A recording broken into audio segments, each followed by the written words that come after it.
2026 தேர்தல தனியா சந்திக்கணுன்ற ஒரு துணிச்சலான முடிவ விஜய் எடுத்திருக்காரு. சொல்லப்போனா, சினிமா இண்டஸ்ட்ரியில அவருக்கு சீனியரான உலகநாயகன் கமலஹாசனால கூட எடுக்க முடியாத ஒரு முடிவு. அவரே வந்து ஏதோ கிடைச்ச கட்சிகளெல்லாம் சேர்த்துக்கிட்டு ஒரு முடிவு எடுத்து என்ன ஆனாருன்னு நம்ம பார்த்தோம். அப்படி இருக்கும்போது, இத்தனை அழுத்தங்களையும் தாண்டி விஜய் தனியா நிக்கிறதே வந்து, அவர் எடுத்திருக்கக்கூடிய முடிவுகள்ல இதுவரையும் அரசியலுக்கு வரணும்னு எடுத்த முடிவு, அதுக்கப்புறம் எடுத்திருக்கிற ஒரு முக்கியமான முடிவா இது அமையும்னு பார்க்கலாம். இப்ப இந்த எலக்ஷன பொறுத்தவரைக்கும் பிரச்சனை இல்ல. விஜயோடைய வாக்கு சதவீதம், விஜய் எத்தனை இடங்கள்ல ஜெயிக்க போகிறார், என்னவாக போகிறார் அப்படின்றது இந்த தேர்தலுக்கான முடிவு தான். ஆனா விஜய் கட்சி ஆரம்பிச்சிருக்கிறது இந்த ஒரு எலக்ஷனுக்காக கிடையாது. நிச்சயமா அவருக்கு வந்து ஒரு லாங் டைம் பிளான் இருக்கு. இப்ப அடுத்தடுத்த தேர்தல்கள்ல இந்த கட்சிய வந்து ஒவ்வொருத்தரும் பேசுவாங்க இல்லையா? இவர் வந்து இப்ப உதாரணத்துக்கு உள்ளாட்சி தேர்தல் நடக்கும். 26 எலக்ஷன் வந்து அதிகபட்சம் ஒரு 6 மாசமோ இல்ல 1 வருஷத்துக்குள்ளேயோ தமிழ்நாடு முழுக்க உள்ளாட்சி தேர்தல் நடக்கும். அதுல விஜய் என்னவா இருப்பாரு? அப்படின்றதுல இருந்து அது ஆரம்பிக்குது. இன்னும் அதுல நெறைய விஷயங்கள் இருக்கு. பட் இதுல இருந்தே ஸ்டார்ட் பண்ணுவோமே. இப்ப தனித்து விடப்பட்டார் விஜய். அதனால தான் வந்து அவர் தனித்து போட்டியிடுகிறார் அப்படின்னு சொல்றாங்கல்ல. ஸோ ஐ திங்க் நான் இத எப்படி பார்க்குறேன் அப்படின்னா, விஜய் வந்து யாரோடையாவது கூட்டணி வைக்கணும்னு நெனச்சிருந்தாருன்னா, வைப்பதற்கான வாய்ப்புகள் அப்படின்றது நெறைய இருந்ததா தான் நான் பார்க்குறேன். விஜய் வந்து காம்ப்ரமைஸ் ஆகாததுனால தான் இன்னைக்கு வந்து அவர் தனித்து போட்டியிட போகிறார் அப்படின்றது நமக்கு தெரியுது. இப்ப விஜயோட வந்து நெறைய கட்சிகள் வந்து கூட்டணி பேச்சுவார்த்தைகள் நடத்தினது அப்படின்றது நம்ம விசாரிக்கும்போது தெரியக்கூடிய தகவல்களா இருக்கு. ஆனா ஒவ்வொரு கட்சிக்கும் ஒரு டிமாண்ட் அப்படின்றது இருந்தது. அவங்கள பொறுத்தவரையில இப்ப விஜயை வந்து நம்ம வந்து தலைமை ஏற்கிறதா அப்படின்றது பெரிய கட்சிகளுக்கு இருந்த ஒரு கஷ்டம். 2வது பார்த்தீங்கன்னா, சிறிய கட்சிகளை பொறுத்தவரையில அவர் வந்து அவங்க கேட்கக்கூடிய விஷயங்கள செய்து தரக்கூடிய ஒரு இடத்துல அவர் இல்ல. 2வது பார்த்தீங்கன்னா, அவர் வந்து நேரடி தொடர்புல இல்ல அப்படின்றதும் ஒரு பிரச்சனையாக இருந்தது. அதான் நான் சொன்னேன். விஜய் காம்ப்ரமைஸ் பண்ணிட்டு இந்த தேர்தல்ல வந்து ஏதாவது ஒரு அலைன்ஸ் நம்ம ஃபார்ம் பண்ணணும். ஒரு ஸ்ட்ராங்கான அலைன்ஸ் ஃபார்ம் பண்ணணும் அப்படின்னு நினைச்சிருந்தாரு அப்படின்னா, அதற்கான வாய்ப்புகள் அப்படின்றது அவருக்கு இருந்தது. அவர் அத பயன்படுத்திக் கொள்ளல. அதனால தான் இன்னைக்கு வந்து தனித்து போட்டியிடக்கூடிய ஒரு சூழலுக்கு தாவேகா போயிருக்கு அப்படின்றத பார்க்க முடியுது. இப்ப நம்ம இதுக்கு முன்னாடி பேசும்போது கூட சொன்னோம். இப்ப சசிகலா அவர்களை பொறுத்தவரையில தாவேகாவோட கூட்டணி வைக்கணும் அப்படின்னு நினைத்தாரு. விஜயே கூட அவர் நேரடியா போய் சந்திச்சு பேசினதாலாம் ஒரு தகவல் இருக்கு. ராமதாஸுக்கு இந்த விருப்பம் இருந்தது அப்படின்னு சொல்றாங்க. ஆனா இந்த 2 பேரையும் சேர்க்கும் பொழுது அவருக்கான கிரெடிபிலிட்டி அப்படின்றது எந்த அளவுக்கு இருக்கும் அப்படின்றத அவங்க வெயிட்டேஜா அவங்க மெஷர் பண்றாங்க. அப்ப விஜயை பொறுத்த வரைக்கும் வின்னபிலிட்டியை விட கிரெடிபிலிட்டி முக்கியம்னு பாக்குறாரு அப்படின்னு நிச்சயமா அப்படிதான் நான் நினைக்கிறேன். அப்ப நம்ம வந்து நம்ம சோர்சஸ்ட்ட பேசும்போது என்ன சொல்றாங்க அப்படின்னா, விஜய்க்கு வந்து வின்னபிலிட்டியை தாண்டி கிரெடிபிலிட்டி அப்படின்றது ரொம்ப முக்கியம். ஏன்னா இப்போ த்ரூ அவுட் பார்த்தீங்கன்னா அவருடைய கரியரில் வந்து அந்த கிரெடிபிலிட்டி தான் இன்னைக்கு அவருக்கு எதிரான விஷயங்கள் நடக்கும்போதும் கூட, இல்லை அவர் தொடர்பான விமர்சனங்கள் கடுமையாக இருக்கும்போது கூட, அந்த கிரெடிபிலிட்டி ஒன்று தான் வந்து அவரை பாதுகாக்குது அப்படின்னு நான் நினைக்கிறேன். ஏன்னா அவர் ஃபேஸ் பண்ணக்கூடிய அந்த இஷ்யூஸ் எல்லாம் இருக்குல்ல, பர்சனல் இஷ்யூஸில் இருக்கட்டும், அதே மாதிரி தொடர்ச்சியாக அவர் மீது வைக்கக்கூடிய விமர்சனங்கள் அத்தனைக்கும் வந்து இன்னைக்கு அவருடைய ஃபேன்ஸ் வந்து சப்போர்ட் பண்ணுறாங்களே. அப்படி பார்க்கும்போது அவர் வந்து அந்த கிரெடிபிலிட்டியை ஏர்ன் பண்ணியிருக்காரு அப்படின்றத புரிஞ்சுக்க முடியுது. ஸோ இப்போ இவங்க 2 பேரோடையும் கூட்டணி வைப்பதுனால நமக்கு என்ன லாபம் அப்படின்னு அவர் அனாலிசிஸ் பண்ணதாகும். அதில் எந்த லாபமும் வந்து இவங்களை சேர்த்துக்கிறதுனால கிடையாது அப்படின்ற ஒரு முடிவு எடுத்து இந்த கூட்டணி வேணாம் அப்படின்னு அவங்க வந்து முடிவு எடுத்திருப்பதா சொல்கிறாங்க. இது ஒரு பக்கம் இருக்கட்டும். இப்போ நான் சொன்ன மாதிரி காம்ப்ரமைஸுக்கு வந்து விஜய் போகாதது ஒரு முக்கியமான காரணம். நீங்கள் சொன்ன மாதிரி கிரெடிபிலிட்டி தான் அவருக்கு வந்து ஒரு ப்ரையாரிட்டியாக இருக்குது அப்படின்னு நினைக்கிறேன். இந்த தேர்தலை பொறுத்தவரையில் அவர் வந்து ஒரு ரொம்ப முக்கியமான ஒரு தேர்தலாக பார்ப்பது போல தெரியலை. அவர்கிட்ட வந்து ஒரு பேஷன்ஸ் வந்து த்ரூ அவுட் நீங்கள் கவனிக்கலாம். கடந்த 2 வருஷத்துல எத்தனையோ விமர்சனங்கள் வரும்போது, இப்போ உங்கள் மேலேயோ என் மேலேயோ வந்து ஒரு விமர்சனம் வருதுன்னா நம்ம என்ன பண்ணுவோம், இமீடியட்டாக வந்து ஜஸ்டிஃபை பண்ணுறதுக்கு ட்ரை பண்ணுவோம். ஆனால் விஜய் எந்த இடத்துலையுமே பார்த்தீங்கன்னா, நான் செய்தது கரெக்டு, நான் இதுக்காக தான் இதை செஞ்சேன் அப்படின்றத எந்த இடத்துலையும் அவர் வந்து மக்கள் முன்னாடியோ இல்லை வந்து ஒரு ஜஸ்டிஃபையபிளாவோ ஒரு விளக்கம் கொடுத்ததாகவே தெரியல. இப்போ அவர் வந்து பொறுமையாக ஏதோ ஒரு இடத்துக்காக காத்திருக்கிறார் அப்படின்றது மட்டும் புரியுது. 2026 தேர்தலுக்கு இன்னும் வந்து 1 மாத காலம் கூட கிடையாது. ஸோ இப்போ எல்லா அரசியல் கட்சிகளும் ரொம்ப தீவிரமாக களமாடும்போது தாவேகாட்ட வந்து பிகினிங்லேருந்து ஒரு சுணக்கம் இருப்பதை பார்க்க முடியுது. அவங்களுடைய ப்ரொசீஜர், அவங்களுடைய அந்த விருப்பத்தின் அடிப்படையில் தான் அவங்களுடைய செயல்பாடுகளே இருக்குது. 1-2 பேர் வந்து வெளியே பேசுகிறாங்களே தவிர, இப்போ விஜயை பொறுத்தவரையில் ரொம்ப அதி தீவிரமாக களத்தில் இறங்கி அவர் வந்து ஒர்க் பண்ணுறாரா அப்படின்னு பார்த்தா கிடையாது. 2வது அவங்க செட் பண்ணக்கூடிய நரேட்டிவ்ஸ் பார்த்தீங்கன்னா அவங்களுடைய ஓன் டேர்ம்ஸில் தான் செட் பண்ணுறாங்க. ஒரு டைம் சொல்கிறாங்க விஜய் வந்து அங்கே போவார், விஜய் வந்து பாதிக்கப்பட்ட விளாத்தி குலத்தை சேர்ந்த அந்த மாணவி வீட்டுக்கே போகிறாரு அப்படின்னு சொல்கிறாங்க. கரூர்லேருந்து அவருடைய கேம்பெயினை ஸ்டார்ட் பண்ண போகிறாங்கன்னு சொல்கிறாங்க. இத்தனை இடங்களில் வந்து மாநாடு போட போகிறோம் அப்படின்னு சொல்கிறாங்க. எல்லாமே சொல்கிறாங்களே தவிர எக்ஸிக்யூஷன் இருக்கா அப்படின்னு கேட்டால் நிச்சயமாக இல்லை. ஏன் எக்ஸிக்யூஷன் இல்லை அப்படின்னு நம்ம செக் பண்ணும்போது இந்த தேர்தலை பொறுத்தவரையில விஜய் வந்து நம்ம வந்து ஒரு குறிப்பிட்ட அளவு ஓட் பர்சன்டேஜ் எடுத்தா போதும், நம்ம வந்து கிரெடிபிலிட்டியை ஏர்ன் பண்ணணும் அப்படின்றது தான் அவருடைய நம்பிக்கையா இருக்கு. ஸோ மேபி அடுத்தடுத்த தேர்தல்களில் இன்னும் கூடுதலான ஒரு கவனம் செலுத்துவாங்க அப்படின்னு தான் எனக்கு தோணுது. இப்போ விஜயோடைய ஸ்ட்ராட்டஜிஸை பார்க்கும்போது ஒரு சைடு நீங்கள் சொன்ன மாதிரி குறை சொல்கிறவங்க விமர்சனம் பண்ணுறவங்க பண்ணுறாங்க. பட் விஜயோட மைண்ட் செட் என்னவா இருக்குன்னு நான் புரிஞ்சுக்கிறேன் அப்படின்னா, இப்போ ரன்னிங் ரேஸ் ஓட்டப்பந்தயம் ஓடுறதுலேயே 2 விதம் இருக்குது. ரிலே சொல்றீங்க. ஒரு 100 மீட்டர் 200 மீட்டர் ஓட்டப்பந்தயம் ஓடுறவங்க வந்து எப்படி ஓடுவாங்கன்னு தெரியும். ஒரு மேரத்தான் ஓடுறவங்க எப்படி ஓடுவாங்கன்னு தெரியும். மேரத்தான் ஓடுறவங்க நிதானமாக ஓடுற மாதிரி இருக்கும். பட் அவங்க ஓட வேண்டிய தூரம் அதிகமாக இருக்கும். அந்த ஸ்டாமினா தேவைப்படுன்றதுனால அவங்க வேற மாதிரி ரன் பண்ணுவாங்க. இதுவே 100 200 மீட்டர் ஓடுறவங்க வந்து குயிக்காக போயிட்டு அந்த டெஸ்டினேஷன் அடைஞ்சா போதும்னு நினைப்பாங்க. அந்த மாதிரி இப்போ இருக்கிற மற்ற கட்சிகளை பொறுத்த வரைக்கும் அவங்களுடைய அதிகபட்ச இலக்குன்றது இந்த தேர்தலில் ஜெயிக்கிறது மட்டும்தான். அதுக்காக சில காம்ப்ரமைஸ் பண்ணுறாங்க, சில வியூகங்களை வகுக்கிறாங்க. பட் விஜயை பொறுத்த வரைக்கும் அவர் வந்து வரணும்னு நினைச்சிருந்தா போன தேர்தலில் கூட வந்திருக்கலாம். அவருக்கு நெருக்கமான சிலர் சொல்லக்கூடிய தகவல் என்ன அப்படின்னா, ஆக்சுவலாக விஜய்க்கு 2021 வர்றதுக்கான ஐடியா இருந்துச்சு. ஏன்னா ஜெயலலிதா கலைஞர் இல்லாத ஒரு முதல் தேர்தல்னு சொல்லும்போது அதை விட ஒரு சரியான ஆப்பர்ச்சுனிட்டி இருக்க முடியாது.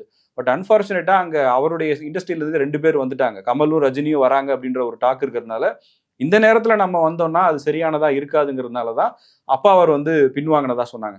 அதுக்கப்புறமா அவர் ஏன் இப்போ இந்த எலெக்ஷனை சூஸ் பண்றாரு அப்படின்னு பார்க்கும்போது 2 ரீசன்ஸ். ஒன்று வந்து அதிமுக பலவீனம் அடைதுங்கிறத உணர்ந்திருக்கிறாரு. இன்னொரு புது ஃபோர்ஸுக்கான ஒரு தேவை வருது. இன்னொன்று இவருடைய ஏஜ் ஃபேக்டர், இவருடைய மார்க்கெட் எல்லாம் கால்குலேட் பண்ணி பார்க்கும்போது இது சரியான தேர்தலாக இருக்கும். பட் இந்த தேர்தலில் இறங்குனா நம்ம ஜெயிக்க மாட்டோன்றது விஜய்க்கு நல்லாவே தெரியும். அப்போ எதுக்கு இப்போ வராரு அப்படின்னு எல்லாருக்கும் கேள்வி இருக்கலாம். அவருடைய டார்கெட் அப்படிங்கிறது 2031 தான். அந்த நேரத்தில் இப்போ இருக்கிற மற்ற முதலமைச்சர் வேட்பாளர்களுடைய வயது, உடல்நிலை இதையெல்லாம் மனசுல வச்சு தனக்கான தேர்தலா 2031 இருக்கும். ஸோ அந்த தேர்தலுக்கு நம்ம இப்போ இருந்து வேலை செய்ய ஆரம்பிக்கணும்னு தான் வேலை செய்ய ஆரம்பிச்சிருக்காருன்னு இப்ப சொல்றாங்க. தாவேக்காவை பொறுத்தவரையில அவங்களும் வந்து இன்டர்னல் சர்வேஸ் எல்லாம் பண்றாங்க. இன்டர்னல் சர்வேஸ் பண்ணும்போது அவங்க எடுக்கக்கூடிய அந்த ஓட் பர்சன்டேஜ் அப்படின்றது குறிப்பிட்ட அளவு தான் இருக்கு. ஒரு 25 to 30 அப்படின்றது தான் இருக்கு. 30% அப்படின்றது ஒரு வெற்றியை தீர்மானிக்கக்கூடிய ஒரு வாக்கு சதவீதம் கிடையாது. யங் ஓட்டர்ஸ் வந்து நிறைய பேர் விஜயை பிலீவ் பண்றாங்க அப்படின்றது மட்டும் புரிஞ்சுக்க முடியுது. இப்போ நீங்க சொன்ன மாதிரி பார்த்தீங்கன்னா விஜயனுடைய இலக்கு அப்படின்றது ரொம்ப ஷார்ட் டர்மாக இருக்கிற மாதிரி தெரியல. நானும் அப்படி தான் அனாலிசிஸ் பண்ணுறேன். இப்போ நிறைய பேர்கிட்ட நம்ம பேசும்போது இப்போ எல்லாரும் சொல்கிறாங்கல்ல, இப்போ ஜான் ஆரோக்கியசாமி இருக்காரு, ஆதவ் அர்ஜுனா இருக்காரு பின்னாடி, அவங்க தான் வந்து விஜயை ப்ரெஷர் பண்ணுறாங்க. அவங்க எடுக்கக்கூடிய முடிவு தான் விஜயுடைய முடிவாக இருக்குது, அதை தான் மற்றவங்கெல்லாம் வெளியே பேசுகிறாங்க அப்படின்லாம் சொல்கிறாங்களே. எனக்கு என்ன டவுட் அப்படின்னா, இவர்களை தாண்டி யாரோ வந்து விஜய்க்கு கைட் பண்ணுறாங்களோ அப்படின்ற சந்தேகம் கூட எனக்கு இருக்குது. ஏன்னா நீங்கள் வந்து திமுக மாதிரியான ஒரு பெரிய கட்சி எப்பயுமே பார்த்தீங்கன்னா பாஜகவே திமுகவுடைய நெரேட்டிவ்ல ஒவ்வொரு டைம் வந்து அவங்க ஃபாலோ ஆகிறத பார்க்க முடியுது. ஆனால் விஜய் இதுவரையும் பார்த்தீங்கன்னா திமுக செட் பண்ண எந்த நெரேட்டிவ்லையும் அவர் வந்து ஃபாலோ ஆகவே இல்லை அப்படின்றத கவனிக்க முடியுது. ஒவ்வொரு நகர்வும் அவர் தான் வந்து சூஸ் பண்ணி எடுத்து வைக்கிற மாதிரி தெரியுது. ரெண்டாவது பார்த்தீங்கன்னா தாவேக்கா என்ன செட் பண்ணுறாங்களோ அந்த நெரேட்டிவ்க்கு தான் திமுக பல நேரங்களில் பதில் சொல்ல வேண்டிய ஒரு கட்டாயத்துக்கு உள்ளாகிறாங்க அப்படின்றத கவனிக்க முடியுது. ஸோ யாரோ ஒருத்தர் வந்து விஜய்க்கு பின்னாடி பெரிய பின்புலமாக இருந்து அவருக்கு வந்து ஸ்ட்ராட்டஜி பண்ணி தராங்களோ அப்படின்ற சந்தேகம் கூட பல நேரங்கள்ல எனக்கு வந்துருக்கு. இப்போ அடுத்ததான் இந்த கேள்வி தானே வரும். இப்போ விஜய் வந்து ஒரு நல்ல ஓட் பர்சன்டேஜை இந்த எலெக்ஷனில் வாங்குறாரு, சில இடங்களில் வெற்றியும் கிடைக்குதுன்னு வைங்களேன். இப்போ அதுக்கு தான் இன்னொன்று வந்து இப்போ அவங்க சென்னையை அதிகமாக ஃபோக்கஸ் பண்ணுறதுக்கான காரணம்னு நான் பார்க்குறது வந்து 2 விஷயத்த கன்வே பண்ணணும்னு நினைக்கிறாங்க. ஒன்று வந்து அவங்களுடைய ஸ்ட்ராங் ரீஜன் சென்னை ஒட்டிய பகுதிகள் அப்படின்றத ஐடென்டிஃபை பண்ணியிருக்காங்க. அதனால தான் பெரும்பாலான முக்கியமான லீடர்ஸை அங்கே அவங்க வந்து களமிறக்குறாங்க. ரெண்டாவது வந்து திமுக இருப்பதிலேயே பலமா இருக்கக்கூடிய இடம் அப்படின்னா சென்னை தான். சென்னைக்குள்ள அதிமுக வந்து பெரிய அளவுக்கு கடந்த காலங்களில் பர்ஃபார்ம் பண்ணல, எக்ஸப்ட் ஒரு ஃபியூ அக்கேஷன்ஸ் தவிர.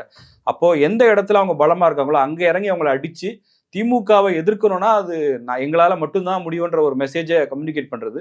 இன்னொன்று இப்போ கொங்கு மண்டலமோ இல்லை வேற ஏதாவது இடத்துக்கு போய் அங்க வந்து ஒரு 2வது இடம் வர்றது, இல்ல அதிமுகவுக்கு அடுத்த இடத்துல வர்றதுன்றது பெரிய அளவுக்கு அவங்க செட் பண்ற நரேட்டிவ்க்கு உதவ போறதே கிடையாது.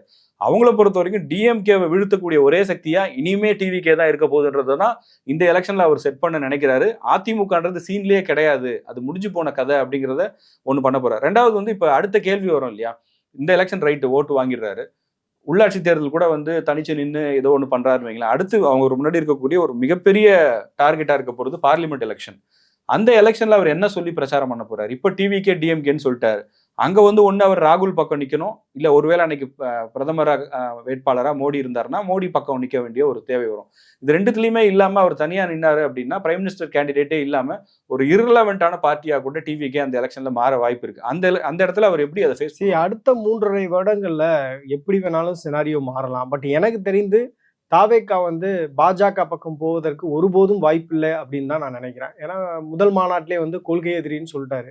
எவ்வளவோ நெருக்கடிகள் வந்து இந்த கடந்த 2 ஆண்டுகள்ல நிச்சயமா அவங்களுக்கு வந்திருக்கும். பாஜகவை பொறுத்தவரையில விஜய் உள்ள வந்தாருன்னா கன்ஃபார்மா வந்து சீட் ஜெயிக்க முடியும் அப்படின்ற ஒரு சூழல் இருக்கும்போது, தாவேகா வரமாட்டேங்குது அப்படின்றது நிச்சயமாக அது ஒரு போல்ட் டிசிஷன் தான் நினைக்கிறேன். தாவேகா சைட்லேருந்து நம்ம வந்து இந்த கூட்டணிக்கு போக வேணாம் அப்படின்ற ஒரு உறுதியோட இருக்கிறாங்கல்ல. ஸோ அதுவே வந்து அவங்களுக்கு ஒரு பெரிய பலம்னு நினைக்கிறேன். இதை தாண்டி ஒரு பெரிய சிக்கல் வந்து எதிர்காலத்தில் அவங்களுக்கு வருமா அப்படின்னு கேட்டா எனக்கு சொல்ல தெரியல. பட் ஆனா வந்து தாவேகாவை பொறுத்தவரையில அவங்க வந்து காங்கிரஸை சூஸ் பண்ணுவதற்கான வாய்ப்பு இருக்கே தவிர, அவங்க வந்து பாஜக பக்கம் போவதற்கான வாய்ப்பே இல்ல. மேபி பாத்தீங்கன்னா 2029 ஒருவேளை காங்கிரஸ் வரலன்னா 2029ல தமிழ்நாட்டு அரசியல் சூழல் வேறொன்றாக இருக்கு அப்படின்னா, நிச்சயமா காங்கிரஸே கூட வந்து தாவேகா பக்கம் போகலாம் அப்படின்ற ஒரு முடிவு எடுப்பாங்க. ஸோ தாவேகா காங்கிரஸ் கூட்டணி அப்படின்றது அமைவதற்கு வாய்ப்பு இருக்கு. இல்ல அப்படின்னு பாத்தீங்கன்னா 2014ல எப்படி ஜெயலலிதா அவர்கள் வந்து லேடியா மோடியா அப்படின்னு கேட்டு அவங்க பிரச்சாரம் பண்ணாங்களோ, அந்த மாதிரி தனித்து போட்டியிடுவதற்கான வாய்ப்பு இருக்குன்னு நான் நினைக்கிறேன். நீங்க பாத்தீங்கன்னா இப்ப விஜயகாந்தையும் விஜயும் ஒரு ஒப்பீடு பண்ணி நிறைய விஷயங்கள் பேசுறாங்கல்ல. இப்ப விஜயகாந்துக்கு என்ன சிக்கல் இருந்தது, விஜய்க்கு என்ன சிக்கல் இல்ல அப்படின்னு ஒரு அனாலிசிஸ் பண்ணி பார்த்தோம் அப்படின்னா, நீங்க வந்து விஜயகாந்த பொறுத்தவரையில 2011க்கு முன்னாடி வரையும் அவர் வந்து டிசிஷன் மேக்கரா இருந்தாரு. அவர் எடுக்கக்கூடிய முடிவை தான் வந்து ஒட்டுமொத்தமா அந்த கட்சி ஃபாலோ பண்ணுது. அதற்கு பிறகு பார்த்தீங்கன்னா, அந்த கட்சியில வந்து ஃபேமிலியுடைய இன்ஃப்ளூயன்ஸ் வந்து அதிகமா இருக்கு அப்படின்னு அந்த கட்சியில இருந்து வெளியே வந்த அத்தனை பேருமே சொன்னாங்க. ஸோ அது ஒரு முக்கியமான ஒரு காரணமா அமைஞ்சது. இப்ப இனிமேல் வந்து நம்ம தலைவர் நம்ம சொல்றத கேட்க மாட்டாரு. அவர்ட்ட வந்து உரிமையோட நம்ம போய் சொல்ல முடியாது அப்படின்ற ஒரு நிலை வந்ததுனால, இந்த கட்சியுடைய டைரக்ஷன் வந்து சரியான ஒரு ஃபோக்கஸ்ல ஒரு சரியான ஒரு வேகத்துல வந்து போகல அப்படின்ற ஒரு செல்ஃப் டவுட் வந்து விஜயகாந்த் கட்சியில இருந்த அத்தனை பேத்துக்கும் வந்தது. தேமுதிகல இருந்தவர்களுக்கு வந்தது. அதன் அடிப்படையில தான் பாத்தீங்கன்னா, அதிமுகல ஒரு வாய்ப்பு வரும்போது அவங்க எல்லாருமே பயன்படுத்திக்கிட்டாங்க.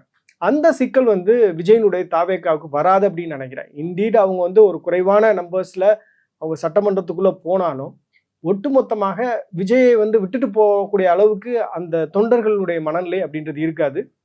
ஏன்னா இவருடைய கிரெடிபிலிட்டி அப்படின்றது ரொம்ப ஸ்ட்ராங்கா பில்ட் பண்ணி வச்சிருக்காரு. ஃபியூச்சரா பார்த்தீங்க அப்படின்னா 2031ல வந்து இவருக்கு ஒரு வாய்ப்பு இருக்கு அப்படின்ற ஒரு நம்பிக்கை. ஸோ 3வது பார்த்தீங்க அப்படின்னா, இவரை பொறுத்தவரையில ஃபேமிலி இன்டர்ஃபியரன்ஸ் அப்படின்றது சுத்தவே இல்லை. இப்போ அவங்க அப்பா கூட வந்து கடந்த 4 வருடமாக நேரடி பேச்சுவார்த்தையில இல்லை அப்படின்னு சொல்றாங்க. ஸோ மனைவி கூட இல்லை. ஸோ அதனால பார்த்தீங்கன்னா ஒட்டுமொத்தமாக விஜயை பொறுத்தவரையில இன்னொருத்தர் வந்து இன்ஃப்ளூயன்ஸ் பண்ண முடியாது அப்படின்ற ஒரு எண்ணம் வந்து தாவேகாவை பொறுத்தவரையில அவர்களுடைய நிர்வாகிகள் தொண்டர்களுக்கு இருக்கும்னு நான் நினைக்கிறேன். உதாரணத்துக்கு புஷி ஆனந்தோ இல்லை ஆதவ் அர்ஜுனாவோ நம்ம வந்து வீடியோல பார்க்கும்போது எந்த அளவுக்கு அவங்க செயல்படுறாங்க அப்படின்றத பார்க்க முடியுது. விஜய் சொன்னா தான் அவங்க பக்கத்துல வந்து பார்க்க முடியும் போல. ஸோ அந்த மாதிரியான ஒரு அப்ரோச் அவர் மெயின்டைன் பண்றதுனால எப்படி எம்ஜிஆர் அவர்கள் இருந்தார்களோ, ஜெயலலிதா அவர்கள் இருந்தார்களோ, அதே மாதிரியான ஒரு பொசிஷன்ல தான் விஜய் தன்னை முன்னிலைப்படுத்த முயற்சிக்கிறார். அப்படிதான் வந்து அவர்களுடைய தொண்டர்களும் நிர்வாகிகளும் பார்க்குறாங்கன்னு நினைக்கிறேன். இப்போ ஒரு பக்கம் நீங்க வந்து காங்கிரஸோட அவர் வந்து பார்லிமெண்ட் எலெக்ஷன்ல போக தான் முயற்சி பண்ணுவார்னு சொல்றீங்க. அது எதார்த்தமா பார்த்தா அப்படிதான் ட்ரை பண்ணுவாரு.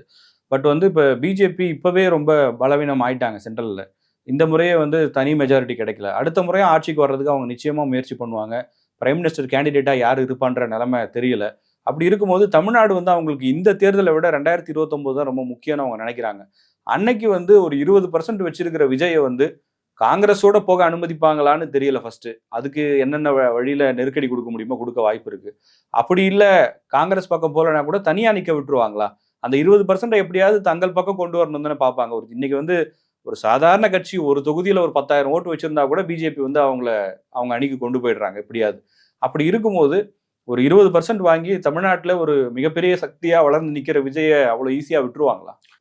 தாவேகா மட்டும் வளர்ச்சி அடையும் அப்படின்னு நான் சொல்ல மாட்டேன். இப்போ நீங்க பார்த்தீங்கன்னா காங்கிரஸுமே வந்து வளர்ச்சி அடையும் நான் நினைக்கிறேன். ஏன்னா காங்கிரஸ் வந்து இந்த முறை வந்து இவ்வளவு ஸ்டெப்பான வந்து பார்கெயின் பண்ணி ஒரு 3 தொகுதிகள் அதிகமாக வாங்கிட்டாங்க.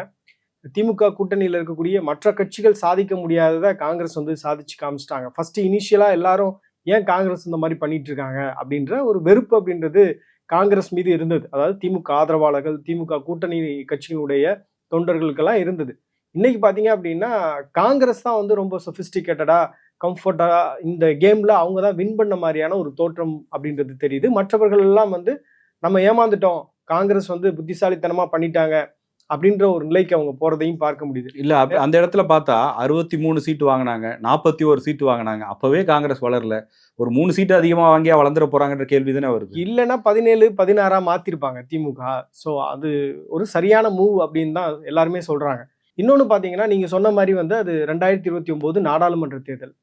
ராகுல் காந்தியை பொறுத்தவரையில அந்த தேர்தல்ல அவர் வந்து பிரதமர் கேண்டிடேட்டா இருப்பதற்கு அதிகமான வாய்ப்புகள் இருக்கு. அப்ப வந்து மோடி வந்து திருப்பி கண்டெஸ்ட் பண்ணுவாரா அப்படின்றது தெரியாது. ஸோ அந்த தேர்தல்ல காங்கிரஸுக்கு நிச்சயமாக மொமெண்டம் அப்படின்றது கிடைக்கும்னு நினைக்கிறேன். இப்போ ஓவராலா வந்து ராகுல் அவருடைய இமேஜ வந்து மாத்தி காமிச்சிருக்காரு. 2029 அப்படின்றது ஒரு இன்ட்ரெஸ்டிங்கான ஒரு பார்லிமெண்ட் எலெக்ஷனா தான் இருக்கும். அந்த தேர்தல்ல இப்ப கடந்த காலங்கள்ல திமுக வந்து 10 இடங்கள் குடுத்தாங்கல்ல, அந்த மாதிரி காங்கிரஸ் வந்து வாங்க மாட்டாங்கன்னு நினைக்கிறேன். அவர்களுடைய பேரத்த வந்து அதிகப்படுத்தி கேட்பதற்கு வாய்ப்பு இருக்கு. ஏன்னா அப்போது வந்து உதயநிதி ஸ்டாலின் வந்து திமுகவுடைய தலைவராக இருப்பதற்கு வாய்ப்பு இருக்கு. இல்ல முதலமைச்சராக இருப்பதற்கு வாய்ப்பு இருக்கு. ஸோ அப்ப அவங்கள்ட்ட வந்து காங்கிரஸ் பேசக்கூடிய அந்த டெர்ம்ஸ் அண்ட் டிமாண்ட்ஸை வந்து வேற மாரி இருப்பதற்கும் வாய்ப்பு இருக்கு. ஸோ அதனால இந்த தேர்தலுடைய முடிவுகள் வந்து 2029 தேர்தலுக்கான ஒரு தொடக்கமாக இருக்கலாம். எப்படி அலைன்ஸ் அரித்மெட்டிக் வரப்போகுது, எப்படி ஃபியூச்சர் பாலிடிக்ஸ் வந்து எந்த டைரக்ஷனை நோக்கி போகப்போகுது அப்படின்றதுக்கு ஒரு விடையா இருக்கலாமே தவிர, மற்றபடி பார்த்தீங்கன்னா தாவேக்காவை பொறுத்தவரையில இந்த எலெக்ஷன்ல அவங்களுடைய வோட் பர்சன்டேஜை இன்க்ரீஸ் பண்ணணும். ஸோ 2029 2031 அப்படின்றது விஜயினுடைய இலக்கா இருப்பதற்கான வாய்ப்பு இருக்கு. ஏன்னா விஜய் பொறுத்தவரையில அவர் வந்து ரொம்ப அவருடைய இமேஜுக்கு முக்கியத்துவம் கொடுக்கக்கூடிய ஒரு நபர். ஆனா வந்து பல நேரங்கள்ல ரொம்ப காமா வந்து குவைட்டா பேஷன்ஸா பொறுமையா இருக்கிறத பார்க்கும்போது மேபி தாவேக்காவுக்கு பெரிய பிளான்ஸ் இருப்பதற்கான வாய்ப்பு இருக்கு. இன்டீட் அவங்க வந்து அந்த மாதிரியான ஒரு கட்சி இல்ல. அவங்க ஜஸ்ட் வந்து இந்த எலெக்ஷன்ல திமுகவுடைய வாக்கு வங்கியை வந்து சேதாரப்படுத்தணும் அப்படின்றதுக்காக தாவேகா அப்படின்ற கட்சி வந்து உருவாக்கப்பட்டிருக்கு அப்படின்ற விமர்சனத்தையும் பார்க்க முடியுது. இல்ல இது திமுகவுடைய பி டீம் தான். திமுக தான் வந்து இந்த மாதிரி ஒரு 4 முனை போட்டியா இருந்தது அப்படின்னா, நமக்கு அது சாதகமா இருக்கும் அப்படின்னு வந்து தாவேக்காவை இறக்கி விட்டுருக்காங்க அப்படின்ற விமர்சனத்தையும் பார்க்க முடியுது. ஒட்டுமொத்தமா பார்க்கும்போது 2026ன்றது தாவேகாவுடைய ரியல் ஸ்ட்ரென்த் என்னன்னு எல்லாரும் கேட்குறாங்க பாருங்க. அந்த கேள்வி அவங்களுக்கும் இருக்குன்னு நினைக்கிறேன். அந்த கேள்விக்கான விடையை பெற்றுவிட்டு அதன் பிறகு 2029 தேர்தலுக்கான வியூகங்களை வகுக்கலாம். நமக்கு இன்னும் டைம் இருக்கு. அவசரப்பட வேண்டிய தேவையில்ல. என்ன முட்டி மோதினாலும் இந்த தேர்தல் முடிவு எப்படி இருக்க போகுதுன்றது எல்லாரும் புரிஞ்சுகிட்ட ஒண்ணு, தெரிஞ்சுகிட்ட ஒண்ணு தான். அதனால தங்களுடைய முழு பலத்தையும், எனர்ஜியையும் காட்ட வேண்டிய தேர்தல் வரப்போற 2029 அல்லது 2031 இருக்க போகுது. அதை நோக்கி தான் விஜய் பயணிக்கிறாரு அப்படின்னு நம்ம புரிஞ்சுக்கலான்றது தான் ஒரு அனாலிசிஸா பார்க்கும்போது தெரியுது. உங்களுடைய கருத்துக்களையும் பதிவு செய்யுங்க. விஜயனுடைய அரசியல் நகர்வுகளும் எதிர் வரக்கூடிய வருடங்களில், இல்லை எதிர் வரக்கூடிய தேர்தல்களில் அவருடைய வியூகம் என்னவாக இருக்கும் அப்படிங்கிறதையும் கமெண்ட் செக்ஷன்ல பதிவு பண்ணுங்க.